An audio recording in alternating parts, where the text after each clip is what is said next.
必然和九幽地冥蟒族有关。我是九幽地冥蟒族族长，尚不足以让我冒着风险。 Halo kalian semua, selamat datang di channel Donghua Master. Bagaimana kabar kalian semua? Mimin harap kalian semua baik-baik saja. Dan pada video kali ini kita akan melanjutkan alur cerita dari serial Donghua Battle Through the Heaven episode ke-176. Dan sebelum kita masuk ke cerita terbaru, mari kita sedikit mengingat cerita sebelumnya, yang dimana pada cerita sebelumnya pembentukan aliansi telah jadi, dan di sana aliansinya Shoyan mereka melakukan perkumpulan untuk membicarakan mengenai ketua dari aliansi mereka dan juga nama dari aliansi mereka. Singkatnya, nama dari aliansi mereka disebut sebagai Istana Langit dan untuk ketuanya adalah Guru Yellow. Tetapi di saat pertemuan itu mereka tiba-tiba saja diganggu oleh aula jiwa dengan adanya kemunculan dari wakil ketua aula jiwa. Dengan di sana ketua tersebut yang menunjukkan kondisi dari ayahnya Shoyan yang telah disiksa dan juga mereka mengancam kepada Shoyan untuk menyerahkan batu kuno, tetapi Shoyan tidak mau karena Shoyan tahu jika ia menyerahkannya maka setelah itu nyawa dari ayahnya Shoyan bisa semakin terancam, dan itu merupakan inti cerita pada cerita sebelumnya. Kalau gitu pun sekarang langsung saja kita masuk ke bagian cerita terbaru. Cerita ini berlanjut dengan diperlihatkan perjalanan Shoyan yang dimulai bersama dengan rombongannya yaitu Celin, Yisian dan juga Cilin menuju ke tempat lokasi dari ular 9 Netherworld. 里还有这等规模的蛇人部落。 Yang lokasi ini sendiri berada di bawah tanah yang mereka dibuat takjub karena ternyata di bawah tanah adanya sebuah dunia tersendiri yang besar. Dengan di sana juga Cilin memandu mereka semua untuk berhati-hati karena jika tidak keberadaan mereka bisa diketahui oleh para anggota suku dari ular Netherworld yang akan bisa membahayakan mereka. Dan dengan mata spesialnya Cilin yang mampu untuk menemukan lokasi keberadaan dari wilayah ular Netherworld yang merupakan lokasi tujuan mereka untuk mendapatkan kristal darah musim semi ataupun Sirin Crystal Blood. Singkat cerita mereka telah sampai di lokasi dari kolam Nine Pinton Netherworld yang di lokasi tersebut tampak begitu sepi karena lokasi ini yang memiliki suhu yang sangat dingin karena adanya energi hitam pada kolam ini. Dan setelahnya pun Shoyan membagi rencana yang dimana pertama ia akan masuk ke dalam kolam terlebih dahulu untuk mencari kristal darah, dan setelah itu maka giliran dari Celin yang akan berlatih untuk mengevolusikan garis keturunannya. Celin menerima hal tersebut dan setelahnya pun Shoyan masuk ke dalam kolam tersebut. 连异火都不能完全抵挡。 Setelah Shoyan masuk ke dalam kolam tersebut, Shoyan merasakan kalau kolam ini ternyata memang memiliki suhu yang sangat dingin. Bahkan pelindungan api Shoyan tidak bisa untuk menahan suhu dingin pada kolam tersebut dengan maksimal. Apalagi semakin dalam Shoyan memasuki kolam tersebut, ia semakin merasakan suhu dingin yang langsung menyengat pada tubuhnya, yang bahkan bisa membuat aliran dari energi chi pada tubuhnya melambat. Shoyan sadar dirinya harus mempercepat pencarian dari kristal darah sebelum tubuhnya drop akibat suhu dingin ini.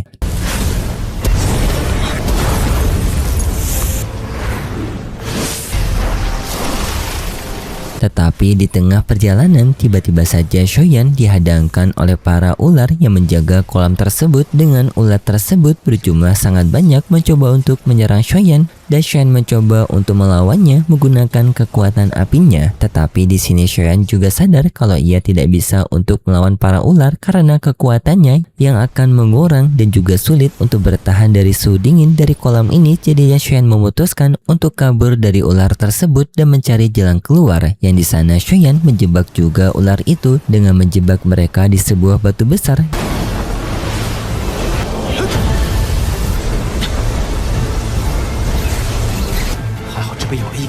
Dan setelahnya Shoyan menyerang ular itu kembali menggunakan apinya, dan setelahnya Shoyan melanjutkan pelarian menjauh dari ular-ular itu. Sedangkan di atas permukaan tampak Celin sedang memikirkan kandungan dari kolam tersebut yang dapat membantu dirinya untuk bertransformasi menjadi ular 9 warna. Hal ini memberikan harapan kepada Celin kepada peningkatan kekuatannya, tetapi secara bersamaan juga Celin mengetahui kalau cairan yang berada di kolam tersebut mengeluarkan hawa yang sangat dingin. Tetapi Tetapi karena sebelumnya telah melihat Shoyan yang telah berani untuk masuk ke dalam kolam ini, membuat Chelin juga bersemangat dan tidak ingin kalah kepada Shoyan, dan dia juga akan berjuang untuk berkultivasi agar dirinya bisa meningkatkan kekuatannya. Tetapi tak lama kemudian tiba-tiba saja mereka mendengar adanya suara dari para anggota ular piton Netherworld yang berada di dekat mereka. Berpindah kepada Shoyan, Shoyan pada akhirnya menemukan jalan keluar dari kolam tersebut, dengan di sana Shoyan berada di sebuah gua bawah tanah, dan di sana Shoyan memulai pencarian untuk mencari kristal darah. Tetapi setelah lama mencari dan juga telah berkeliling di tempat tersebut, Shoyan tidak menemukan adanya satupun kristal darah. Hal ini membuat Shoyan merasa terpukul karena ia tidak ingin pulang dengan tangan kosong.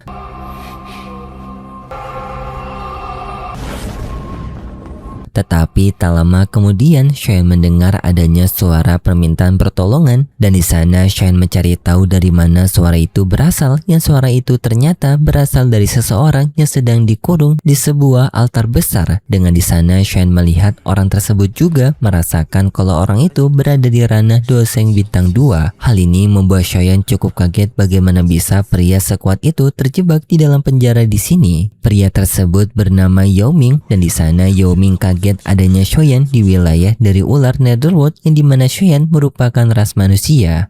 锁链不断释放阴寒能量，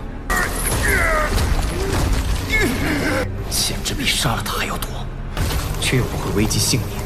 Tetapi di saat itu tampak Yao Ming mendapatkan siksaan dari rantai-rantai yang mengikatnya, yang dimana rantai-rantai itu menyerap energi pada tubuhnya Yao Ming, yaitu dengan memancarkan suhu yang sangat dingin. Di sini pun Shoyan merasa kasihan kepada Yao Ming karena Yao Ming telah mendapatkan siksaan berat dari rantai-rantai tersebut yang telah mengikat dirinya dan juga menyerap energinya, sekaligus memberikan serangan dingin kepada tubuh Yao Ming. Dan semua siksaan ini sulit untuk membuat Yao Ming tewas, yang membuat Yao Ming seperti tidak bisa mendapatkan ketenangan dan hanya mendapatkan siksaan saja. Bagi Shoyan hal ini lebih kejam daripada mendapatkan hukuman mati. Tetapi di sini Shoyan ia juga tidak ingin membuat masalah dengan anggota suku ular Netherworld. Jadinya pun Shoyan ingin menghindari masalah dengan Yao Ming dan hanya berfokus mencari kristal darah, dan di sana pun Shoyan berpamitan dengan Yao Ming. Tetapi di sana Yao Ming langsung mencoba untuk menghentikan Shoyan dengan memberitahu bahwasanya ia memiliki barang yang sedang Shoyan incar. Sedangkan di luar tampak trio Bini sedang menghadapi para pasukan dari ular piton Netherworld, yang tampak mereka bertiga mampu menghadapi para pasukan dari ular piton Netherworld. Dan di sini juga Chelin menyuruh kepada mereka semua untuk tetap berfokus memberikan waktu kepada Shoyan dan tidak membiarkan para anggota suku Netherworld mengganggu Shoyan. Sedangkan untuk Shoyan, ia masih mendengarkan obrolan dengan Yao Ming, yang di sana Yao Ming mengetahui kalau Shoyan sedang mencari kristal darah. Shoyan mencoba untuk berbohong kalau dirinya tidak mengincar kristal darah tersebut,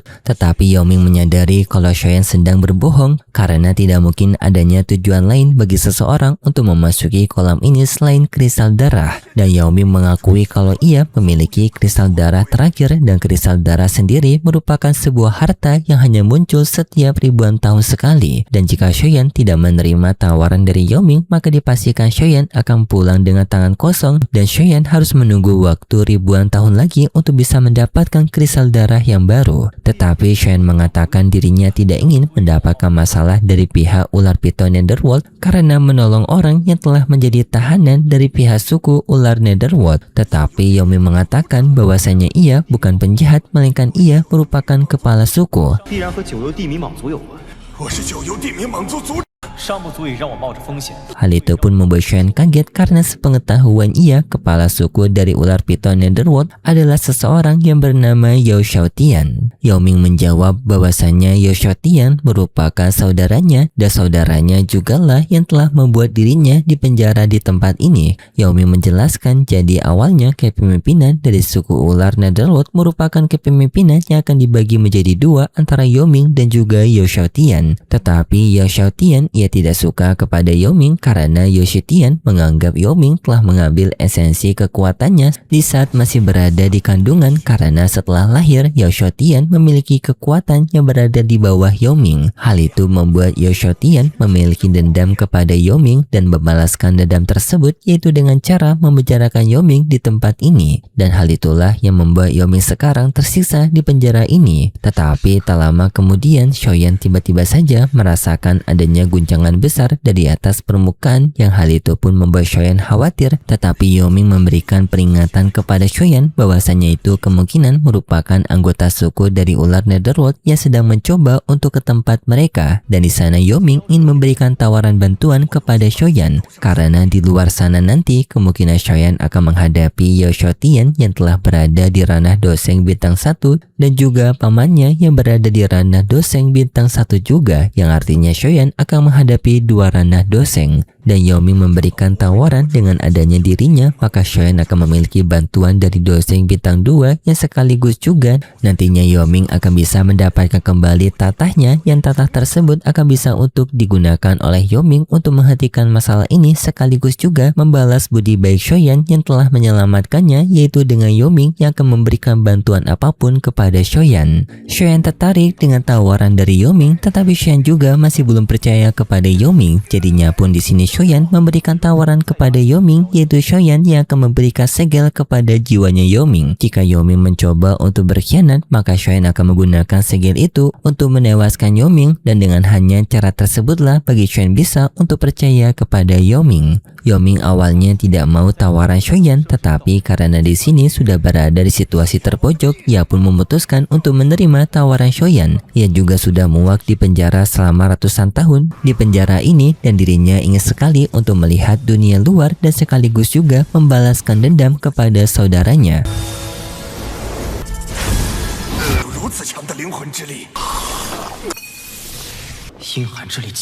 Setelahnya pun Shen mencoba untuk menghancurkan penjara tersebut dengan ia menggunakan pedangnya, tetapi cara itu tidak berhasil karena penjara itu yang sangat kuat dan juga memiliki mekanisme regenerasi yang membuat penjara itu tidak bisa dihancurkan dengan kekuatan fisik.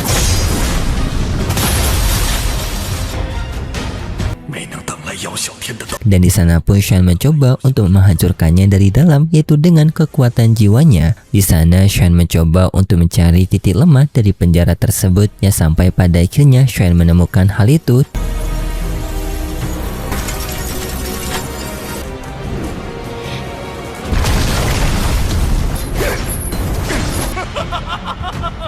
Dan ia langsung membuka titik lemah tersebut, dan hal itu seketika membuka penjara Yao Ming yang membuat Yao Ming pun pada akhirnya terbebas. Hal ini membuat Yao Ming menjadi sangat senang, dan juga secara bersamaan ia menjadi tidak sabaran untuk segera balas dendam kepada Yao Tian, yaitu saudaranya. Sedangkan di tempat Yao Tian, tampak Yao Tian yang merasakan kalau segel yang telah ia tanam kepada saudaranya telah dihancurkan. Hal itu membuat Yao Tian khawatir kalau Yao Ming akan segera balas dendam, tetapi penetua Yao Tian alias pamannya Yao Tian menenangkan kepada Yao Tian bahwasanya ia telah mengirimkan para pasukan di kolam Netherworld untuk mencari tahu apa yang terjadi di sana, dan sekaligus juga menangkap para tawanan yang berada di sana untuk bisa menginterogasi mereka. Dan juga sang paman menenangkan kepada Yao Tian bahwasanya Yao Ming tidak akan bisa untuk mengambil kembali tatahnya Yao Ming. Dan setelahnya cerita dari Battle Through the Heaven episode ke-176 bersambung, dan berikut cerita selanjutnya di minggu depan besok. Pada cerita selanjutnya kita diperlihatkan dengan kemunculan dari Yao Tian, yang setelahnya terjadi pertarungan antara Xiaoyan melawan Yao Tian, yaitu pertarungan di ranah Doseng, yang dalam pertarungan ini akan terjadi baku hantamnya sengit dengan tanpa Xiaoyan memanfaatkan dua tekniknya, yaitu teknik telapak tangannya dan juga teknik lubang hitamnya, yang sampai pada akhirnya nanti Xiaoyan akan bisa memenangkan pertarungan tersebut. Tetapi setelahnya para penetua dari rombongannya Yao Tian akan segera segera muncul dan akan memperburuk situasi tersebut. Dan itu cerita yang akan kita lihat nanti untuk episode selanjutnya di minggu depan besok. Dan seperti biasa, Mimin mengingatkan kalau cerita ini merupakan dongeng fiksi yang bertujuan sebagai penghibur saja yang berasal dari karangan novel. Terima kasih buat kalian semua yang sudah menonton video ini sampai akhir. Jika kalian suka dengan video kali ini, bisa beri like serta subscribe dan sampai jumpa di video selanjutnya. See ya!